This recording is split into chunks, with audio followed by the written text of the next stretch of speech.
Here's some of the walnut slabs I got. Some of the jobs I got.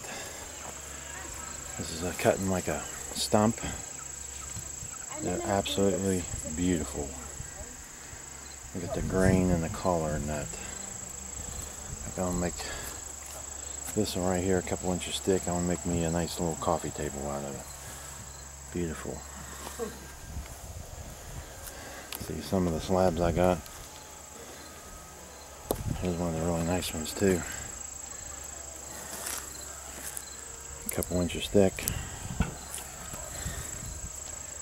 Beautiful collar. About 4 foot long. Some of the slabs I haven't put water on, but as you can see, right here it's got the the knots on the side. And beautiful collar. Now I gotta stack them.